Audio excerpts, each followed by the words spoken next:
they sailed to an island called Aeolia, home of Aeolus, keeper of the winds, a man the gods had given dominion over every wind that blew.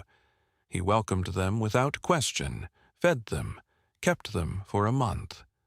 When they were rested and the ships reprovisioned, he asked Odysseus what he needed. "One favor," Odysseus said, "a fair wind home." Aeolus gave him more than that. A bag made from the hide of an ox, stitched tight, sealed with a silver cord. Inside it, every wind in the world except the one that would carry them home. The west wind he left free. It filled their sails the moment they left the harbor, strong and steady, the right direction. All Odysseus had to do was not open the bag. For 9 days and 9 nights he did not sleep. He stood at the stern himself, one hand on the steering oar, one eye on the bag, watching the crew, watching the sea.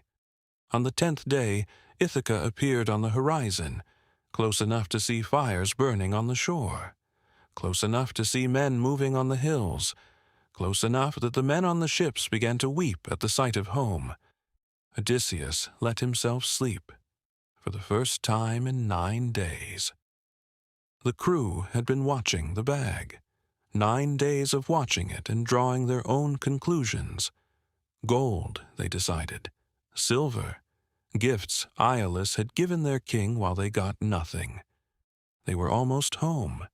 They had earned their share. While Odysseus slept, they held a quiet debate, very brief, and then they opened it. Every wind in the world came out at once. The storm drove them back from Ithaca in minutes. What had taken 9 days of sailing was undone in an hour. They were blown all the way back to Aeolia. Odysseus went to Aeolus and asked for help again. Aeolus refused. "A man the gods are working this hard against," he said. "I will not interfere. Leave my island, back on the open sea. No wind, every man at the oars. Rowing south, away from home again." This was Chronicles. Like and subscribe for history every day.